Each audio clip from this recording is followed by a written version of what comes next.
question was like, name an appliance that describes your moves in the bedroom. And then when it got over to my dad said, how about a dryer, like a hot dryer? And then I was such a ham. So then I'm a couple people over and I'm like, I don't want to hear this, like playing it up.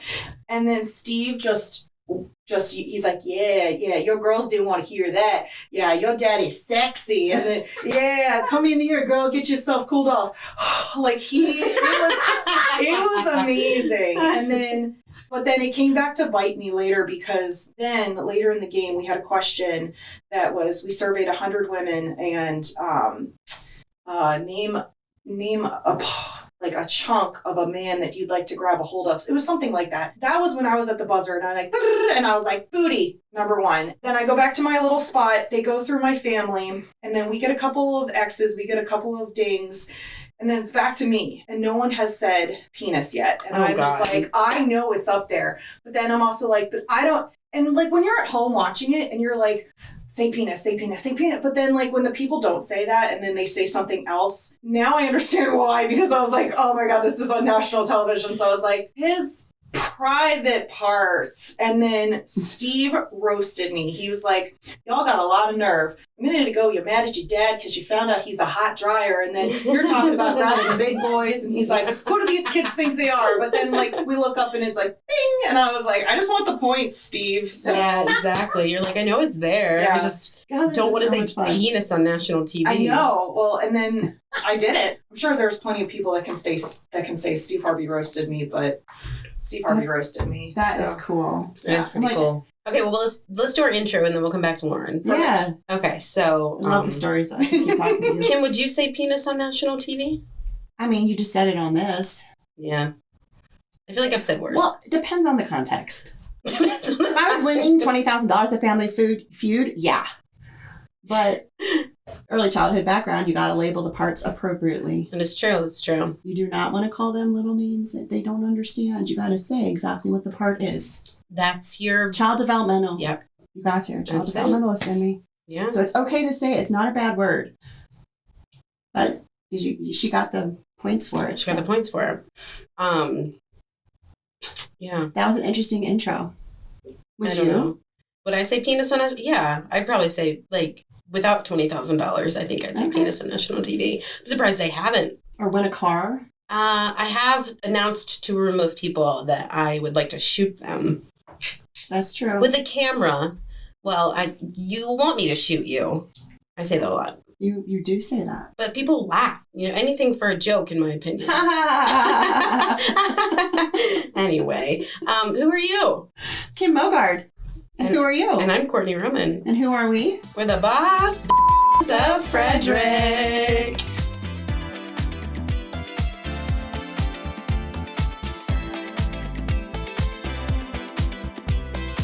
We have a guest today, Kim. We do. I'm so excited. Survey says that she is a real winner. She is a winner. She is a boss. I can tell you that. We could bleep that too, but... Well, yeah, she is a boss for sure. Yeah. Definitely someone we thought of immediately when we started this podcast. You were top of our list. We were so excited. You had interest. You filled out our forms. Got all of our stuff in place. You got all of our emails. You filled out our survey. She filled out our survey. Our survey that says... not penis. It says penis. What makes you boss bitch. We'll talk about that later. Yeah. Yeah. So, introduce yourself for us. Who are you? Hi, I'm Lauren Harshman. I have not said penis on national TV, but rather I said private parts on Family Feud. But I am a event sales manager at Ceresville Mansion. Yeah. I also have my hand in a few other things too. I help out my friends Adam and Chantel Borden with Premier Pics.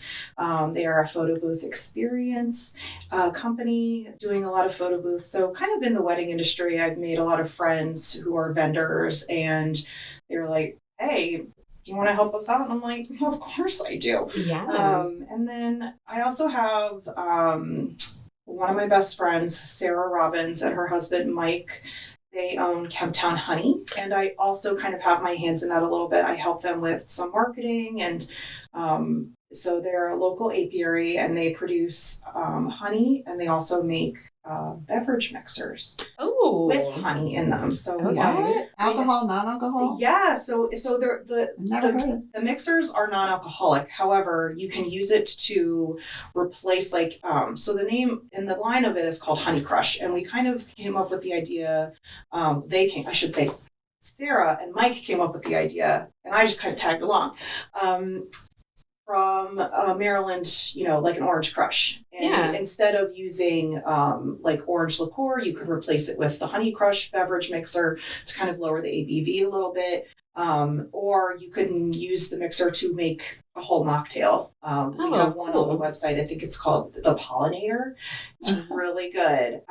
So we have a few, and we're trying to get back out there to kind of advertise the different flavors that we have, because we have the original citrus, that's the OG. Then we have I think it's called Smoke and Blood. It's a blood orange one. And then she also created a ginger lemon one. And then I think she's working on like a lavender one too. Hell yeah. So yeah. Yeah. So That sounds good. You gotta have lavender. She'll be the lemon, next- That's in all the drinks now. yeah. She should be like the next guest that comes in, and then we'll just have some cocktails. And Oh, let's do that. Like a Maybe- live cocktail fights. And maybe we have her back with Lauren. Lauren be a repeat guest Oh. with her co-guest. Oh. We've not done I that love before. We this. need a microphone. You guys can share one and be Yeah, like, we'll share, share. like, like the We're fancy really people close. up on stage who sing off the same microphone. I do have like lobs and stuff too, so Yeah. we could have like we might What's get that in English? a lavalier. Lavalier Okay. Mike. Yes, lavalier mic. She always tells me like I talk travel talk, Oh yeah, sorry. travel jargon, and she's doing it. I knew what it was. I'm just giving you a lob. I have lots of lobs. I have two. And one that's a headset. You could wear a headset, you'd be like Britney Spears. Oh, it's taking me back to my director days. Yeah, so what did you Could be do? anybody but I Britney feel like you- Spears. I'm not a fan. Okay, well, you know what, you're too Christina old. Aguilera. Lauren, how old are you? I'm 37, so yes, Britney You're Spears, kind of between us. Christina Aguilera, but they're the same age, and they were like, they were always like, it felt like pitted against each other. They were. I think they did Yeah. them. I don't know if they Were they both Mickey Mouse? Yeah, they were actually. Yeah. Not Clubhouse. Yeah. Yeah, no, it was like The Mickey Mouse Club. Oh, Not- Mickey Mouse Club. yeah, yeah. Not hot dog, That's hot how dog, Britney- hot not diggity that dog. one. Yeah, Brittany and Justin met there. and Ryan Gosling was also in that That's too. true. True. He Yeah. was. And Yeah. Jessica Simpson, I think I don't think she was on it, but I think she had wanted to be on it. I don't know. Sounds about right. I read her book, and there's a bunch of stuff like that in there, but You read Jessica's Is It Worth It? I love an autobiography by a famous female celebrity. I have it. You can borrow it. I think I always I really loved Jessica Simpson, and I still do, but I really loved her in like the early 2000s with like Nick Lachey, and they did their newlywed stuff, The like chicken and the sea. yeah, the that one. sea, yeah. And She was a then, good airhead. Yeah. yeah, but then Yeah. she's what was I getting ready to say? I loved reading her book though, because there was a lot of stuff in there that obviously we don't know, and I think I like reading novels by certain celebrities, so that you can kind of get a little insight to what their life is like. I don't know, and then it kind of made me appreciate her more a little Yeah. Yeah. bit. Makes Because them more they are- human. Yeah, they're Yeah. very I read Mindy Kaling has written 2 books. Mhm. One is Is Everyone Hanging Out Without Me? And I forget what the other one is. And then Lauren Graham wrote one too, Talking as Fast as I Can. She talks a lot about Gilmore Girls, Parenthood, and then Mhm. how she dated her brother on the show and Parenthood for a long time, Peter Krause. Wait, from the show. From the show, not in real Wait a life. minute. Not in real life. Not Okay. in real life, no. I've not seen those. So I'm like, wait a minute. What kind So of it's book just is a little this? behind the scenes thing of Okay. some person. I know we talked about fun fact. Have you seen the Friends reunion? I brought that up before. Yeah. Jennifer Aniston and I'll say Ross. I can't remember his Yeah. David Schwimmer. Yep, they that one. actually had an attraction behind the scenes, which added to their attraction on the show, but they never could date because they were always with somebody at the time that they were both single. Did you watch the reunion show? It was kind of cool I didn't hearing watch that, but I definitely feel like yeah, I they remember admitted that. So it's actually real. But that's interesting. And I would think Yeah. that happens more often than not. So it's fun to hear those kind of tell all books or those little secrets that come out you don't think Mhm. about behind the Yeah. scenes. And I love it when they become more human. Why wouldn't you? been on the show forever with these people. Like you kind of, if you're in a role that you are supposed to be with them, you kind of, actors feel the emotions to get into that role. So you would think that. Yeah, and do you know what I mean? Because you have to. It makes sense because there's so many of them that like they date while they're on the show, or like they date afterwards, or with the movie. And it's just because you spend a lot of time with them, and I can imagine it. It's got to be hard to kind of separate. I mean, it is a job because you're acting, but I can imagine how that can kind of get muddled. Yeah, I mean, it's weird. It breaks up marriages too that way. Oh, yeah. Brad Pitt and Angelina Jolie. Oh yeah. But it's weird when like they play siblings on a show and That's why it took me a beat. I'm like, wait a minute. John Cusack was on a show one time, and I forget who the host was. He's like, so would you ever like be in a role where like your sister was playing your love interest? He's like, would you do that? No. That's the question. Okay, but that brings me back. So like we're talking about, you know, people on like shows and everything seems so mysterious, but like you've been kind of behind the camera in a couple different, or in front of the camera and behind the camera in different things. So like peel back the mysticism a little bit of it. So like Family Feud. Yes. But I mean, you don't have to give away all the secrets. I don't know if you signed an NDA, but like I've been on the set of like, you know, a very local sort of game show, and it's just like not as exciting as it looks on TV, because it's like you have to pause for a commercial and it's like you're playing a game, but it's weird. No, Family Feud was so much fun. I can't remember if it was my sister or my dad. Someone saw a Facebook post that they were holding auditions in Baltimore, and this was back in 2016. And at the time, I'm the oldest of four girls. So two of my sisters lived in the area. And then we were like, hey, why don't we just go do this? This could be like really fun. So we got all, you know, dressed up, and we went to the audition, and it was crazy because they had so pre-COVID, so they rented out this whole hotel downtown Baltimore, and like just floors, like there were so many people, and you had an audition time, and then they put you in a room with a bunch of other families, and then you play a mock game.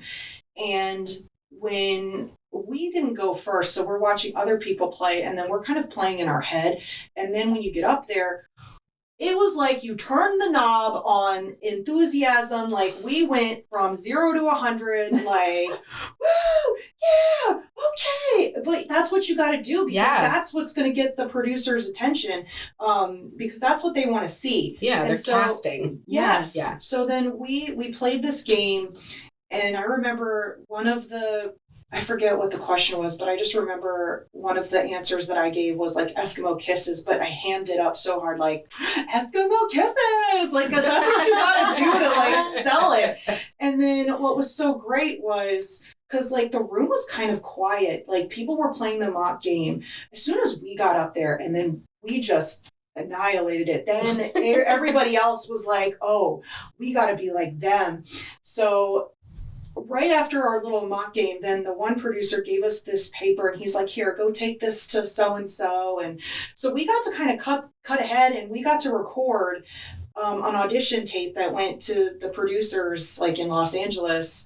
And I wish I had a copy of it, because like months later, like we didn't really hear anything after it was all done. We were like, oh man, that was so much fun, and we had so much like fun together. Like even if we don't make it, like I'm gonna remember this forever. And then we get the call, and they were like, we love you guys. We've watched your audition tape 10 times. We feel like we know you. And I was like, oh my gosh, oh wow. And was it all you? Do you think it was Eskimo kisses? No, I did it. So the apple does not fall far from the trees.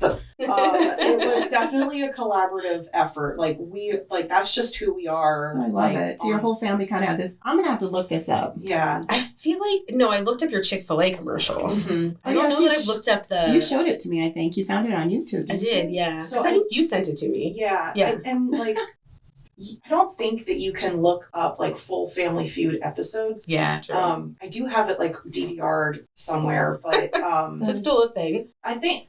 Well, we DVR'd it. I I think my dad put it on like a DVD, like for us to like have. I'm pretty sure. Did you guys get paid, or did they pay for any accommodations, or? Yes. So they flew us out there. They put us up in a really nice hotel. They picked us up from the airport. They drove us to the airport. That was pretty much it. And then when you arrived there, like they fed you breakfast, they fed you lunch, and then if you basically, like when you play, if you don't win the 20,000, you still get money for the points that you played, and then that just gets split 5 ways. And then so you got like $15 each or something. Yeah, like I think if my family was on it, we would literally feud with each other.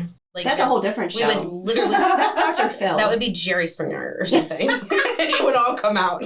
I wonder if there is anything about that, because you think about it, you bring families together, maybe they all don't get along, or like you answered that question wrong, and like is that like a feud for the rest of your life? Like, oh, you should have got that answer right, and we didn't get our money, and like it's really up families? It's not about the feud of the current. It's what it creates in the future for families. It's just the feud.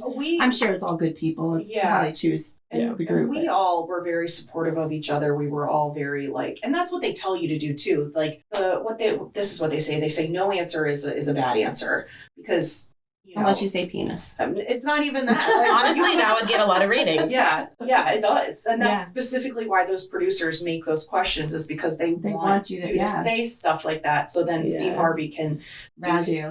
He's so good at that too.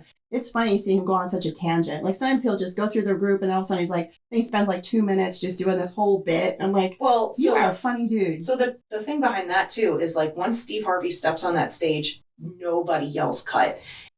They let him. They just do it because he's such an improv. Yeah, no, but that's the thing. That's how it started. It's not improv. But. The only time though they yell cut is if there was a question, if Steve Harvey says it, or if something has to do with a question. There was a few times where they had to reset and they had to get a whole new question. But other than that, they just let him do his thing, and they edit it in post. Yep. Which is amazing but everybody on that set, the production, like everybody was so great. It was a lot of fun. What do you like about what you do? What do you love about what you do, I should say? Yeah. And maybe what you don't. Oh, yes. And what do you not love about?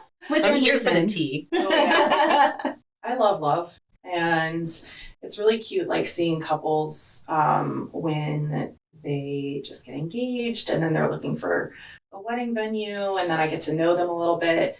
And it's almost too like I kind of get attached, and then when they don't book, and I'm like, but why? We were so perfect together. Why did you choose me? You swiped right. But the good thing though is that Frederick has a lot of venues, so there's a lot to go around. Like Ceresville isn't going to be for everybody, but not everybody is also going to be for Ceresville either. Right. But the couples that I have worked with and have booked, I really do genuinely care about them and want them to have a really great day. And it's also fun too helping corporate events as well.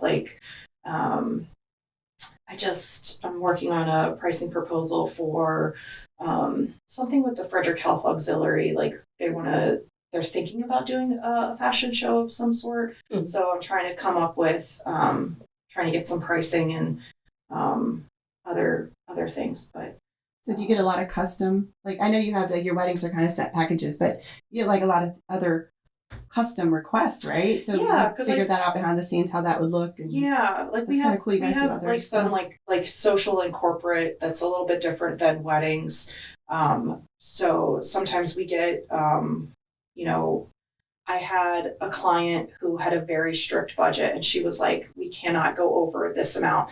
And I was like, okay. And so then it was a lot of me and they're also connected with the hospital too. And the Frederick Health is a big client of ours. We do a lot of work with them. So that was another reason why I was like, okay, I really want to make this work, because you want to keep that relationship and partnership. So we were able to make it work. Yeah, especially Frederick Health. Yeah. I can't blame you. Yeah. We do every year we do the Good Samaritan event. We do it offsite though.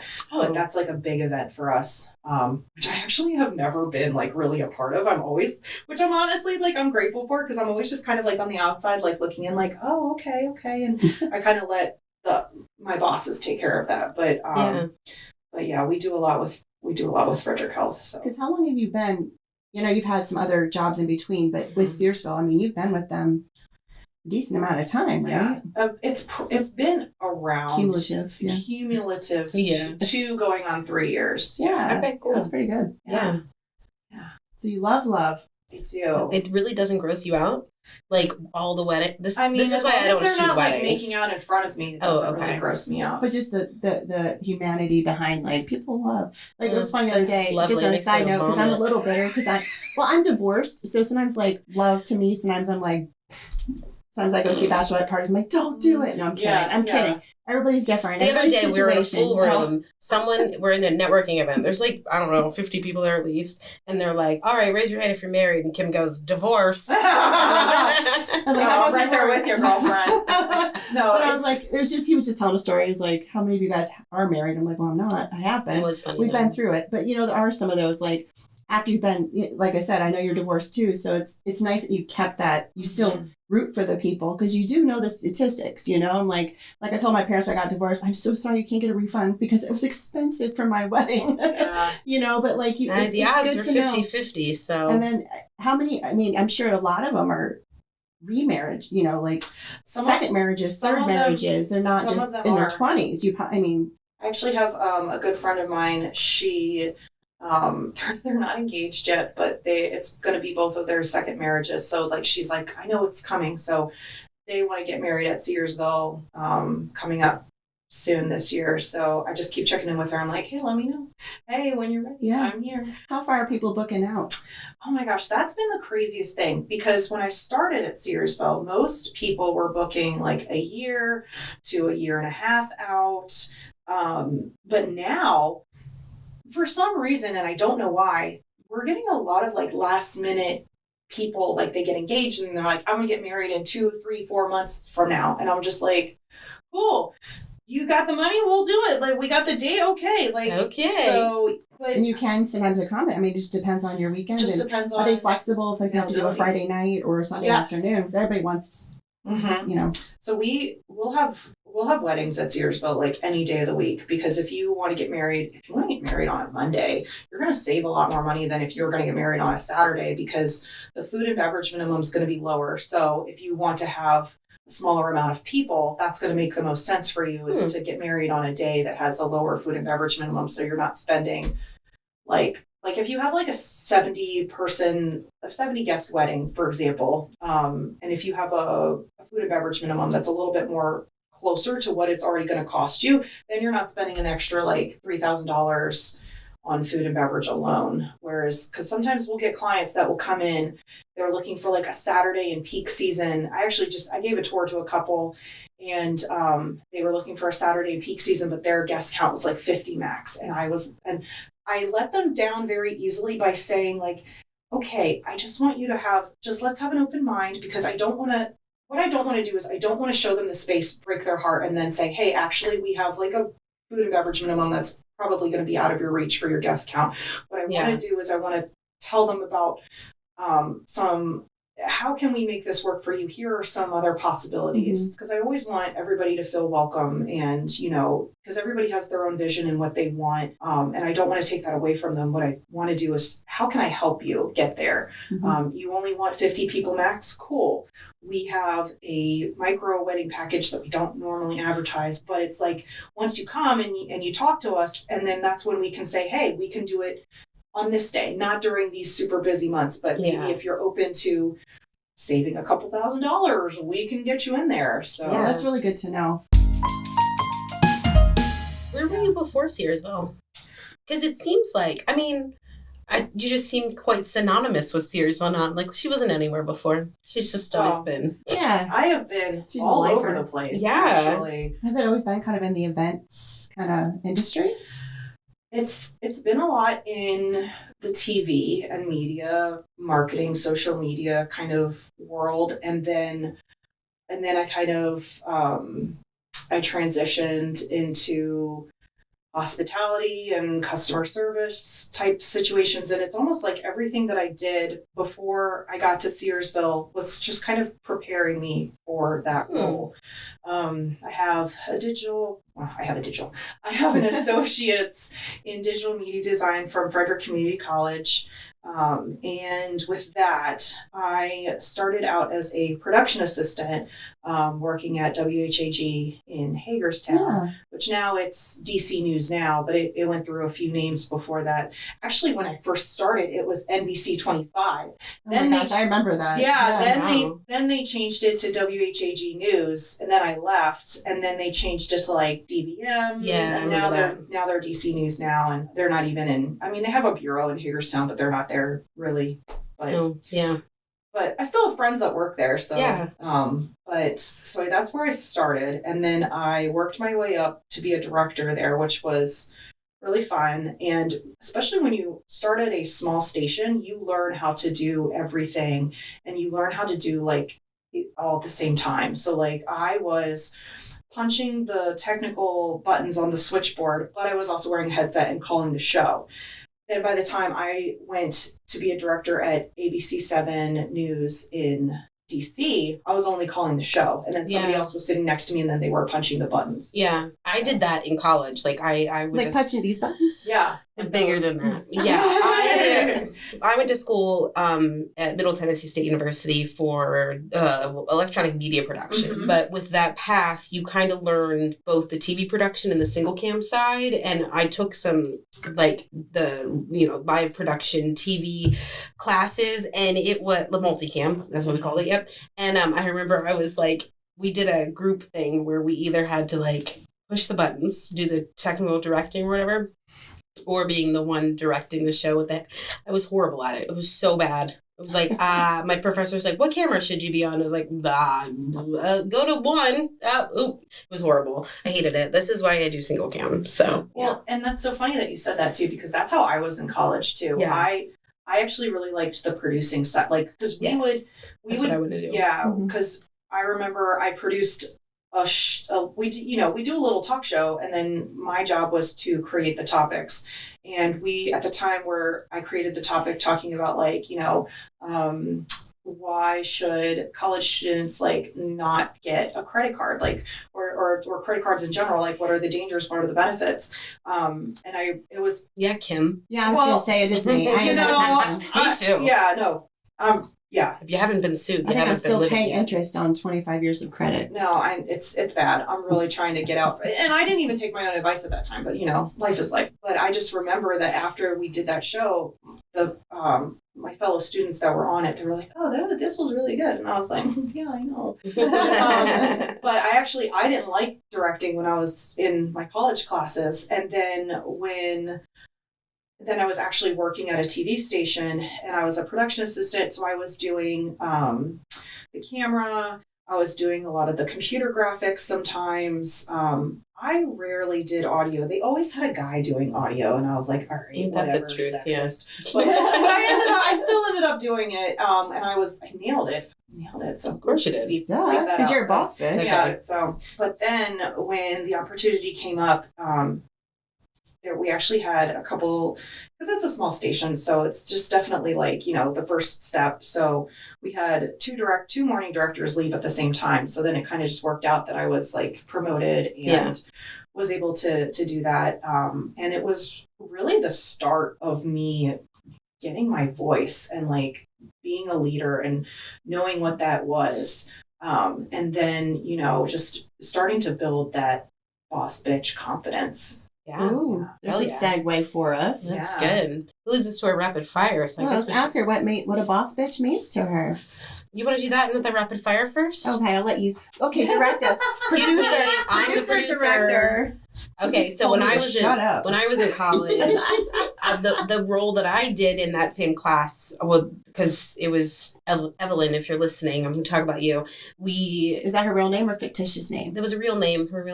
Anyway, we were partnered up and like we had to do like 2 like multicam live TV things. And we first did a talk show I produced, and then we did some sort of instructional thing that I directed. That was atrocious. I'm sure it was finally produced. Don't remember it. I blacked out. But the one that I produced was a talk show it was called Chip Chat, and it was about snack foods. So my friend Josh. That's so cute. It's so funny because my friend Josh is a chef in Chip Chat. He's actually a chef in France now. Yeah, it was great. Chip Chat. Talk about sun chips forever. Yeah, the guy who was supposed to be our host, he was like sick, so he couldn't do it. And I had like worked with him. Was his name Chip? No, his name was Chat. Chat. Wouldn't that be a play on words? His last name was Corey Pitts. Corey Pitts, if you're listening. Anyway, but he couldn't do it, so someone else jumped in, and they were like, "Oh, he's great." And then this guy was the driest person in the world to be the host of a show called Chip Chat. So he was like, "Welcome to Chip Chat, your unofficial source for all things snack food. Today we have with us Joshua Allen, and I am your host, Samuel Ragland. Thank you so much for being with us today. Well, thank you so much for the invitation. I'm a big fan of Chip Chat, so I would gladly take the time out of my busy schedule for you all. That means a lot. It was just like so dry, but it was amazing. Like it's still so fun. I watched it like a couple months ago. I laughed my ass off. Anyway. I love that. All right, moving into our rapid fire. So I say rapid fire. You have to make a rapid fire noise. Are you ready? Okay. So now it's time for rapid fire. Pew pew pew. Oh, that's a good one. She got the pew pews. Pew pew pew. She's a pew pews. Okay, so that's what I do too. I like the pew pews. Time blocking or flying by the seat of your pants? Oh. Man, I can't tell you how many times I have flown by the seat of my pants. Yeah, like, I'm right there with you. I mean, I love to plan and to be organized, but also what makes you like, I think some things that can test you, and especially like because I've also not only do I like help with like the sales, sometimes I have to step in and actually like coordinate the events. I'm coordinating my neighbor's daughter's wedding. She's also my friend. So I'm coordinating my friend's wedding this year. But last year I coordinated her sister's wedding. There was a lot of stuff that was happening behind the scenes, but I nailed it. You got it done. You figured it out. You problem solve. So flying by the seat of my pants is me. Yeah. Problem solving. Coffee or cocktail? Cocktail. Work from home or work at the office? Work from the office. I have no discipline at home. Absolutely. I'm not. Do you want to do the second half? That's why I pay Kourtney for desk space. It's my procrastination and distraction that's cost me money. It also helps with my just like self-care. I can go home and not work. Yeah, it's nice to be able to turn it off. Yeah. Would you have the option to work from home? Not at the moment. But also like it's good to just be at the office because then and I'm sure you guys can feel it too. Like you come to the office, you do your work, and then you leave it at work, and then you just go home, and then that way you can have that work. Well, I do. Don't look at me.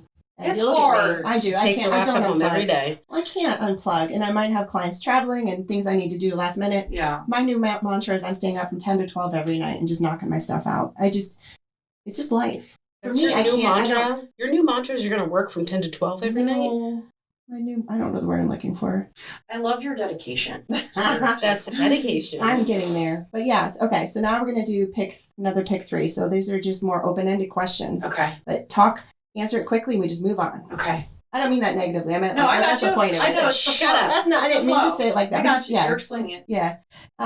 So what is your current hype song?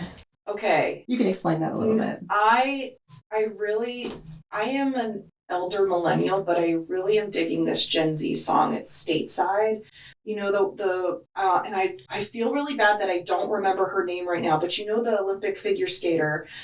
Oh yeah, with the hair Aaliyah or something. I've been touring stateside, kissing my Swedish boy over FaceTime. Who knew? Opening up if I named that one. Headline. Woo! That's my ego boost. There you go. Yeah. For a minute, now I'm the girl I'm in it.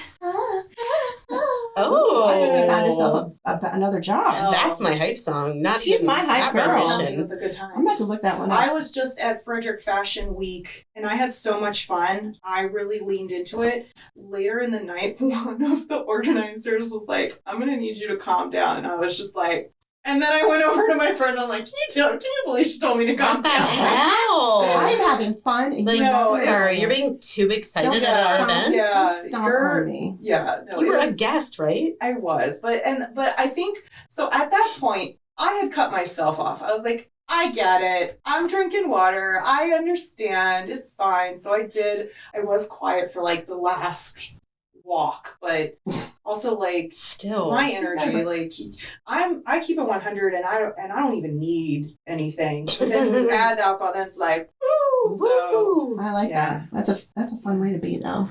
We can attest to that. Yeah. All right. So this is fun, and we know, but let's reiterate to the people. What's one thing people don't know about you, or two, or three, or one? We talked a little bit about it, but the two things we talked about I think are really fun. Not many people can say they've been on. Not many people can say they've been on Family Feud or I was like, what is Steve Harvey has roasted them.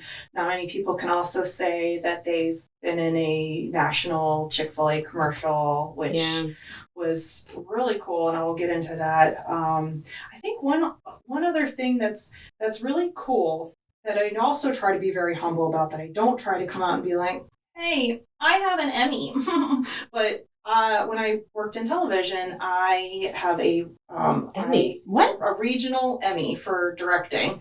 And what was really cool was this show was on the weekend evening, and the weekend shows always get like no attention. Like you have the crap schedule, and everybody, like all the producers and the people, all their priorities are like 5 o'clock during the week, 11 o'clock at night week, and no one really cares about the weekends, but you still have to work, and then like breaking news happens. And but this show that we did, it was just so clean, like no mistakes, and there was just so much like that my producer Brett put into the show, and then my crew, we just nailed it. And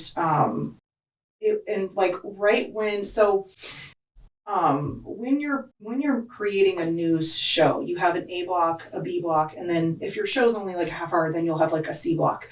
The A block is when like all of the stuff happens, like, and that's where the producer stacks like breaking news, and they put like certain things at the top. So sometimes you have like a little like highlights of this is what's coming up, and then good evening, I'm Kelly Lynn, and and then we're live here and we're talking about this, but first let's go to Rich Reeve and he's out here. And it was just very much like that. Yeah. And it was so great to be recognized and to receive that recognition, because it's like all of my hard work up to that point, I was just so validated, like, oh my gosh, I can't believe that I was able to do this. After I got it, then I'm like, okay, I'm ready. Put me in. Give me the better shows. Give me stuff. Yeah. And they didn't. Oh. And I was very much like, what am I doing? Right, And at that time, my children were younger, and they were starting to like get into like preschool and elementary school ages, and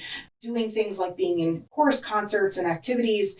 And I had just a ridiculous schedule, and it was also not flexible, because it's like I couldn't take time off, or I couldn't switch shifts with anybody, because all these other directors that had been there for years, they all had seniority, so they're not going to give up their cushy 9 to 5 weekday off weekends schedule. I mean, I don't blame them. I wouldn't either. But I was still so far down the totem pole that I was like, this isn't worth it for me, and I got out. Yeah. But a lot of my friends and other former colleagues have gotten out too. It's just the nature of the beast. It's not the best career for working moms, families. It worked out fine when my children were like really little, like babies, when they would like be in daycare, or when I would work the morning shift. At some point, I just had this realization where I was like, this isn't worth it for me. Yeah. And that's, you as a mom, that's just one of those things. It's like, it's never going to be easy, because you're going to have guilt for your kids, or you're going to have guilt for your job. So you just kind of have to make a choice. And I chose my kids. Yeah. Smart.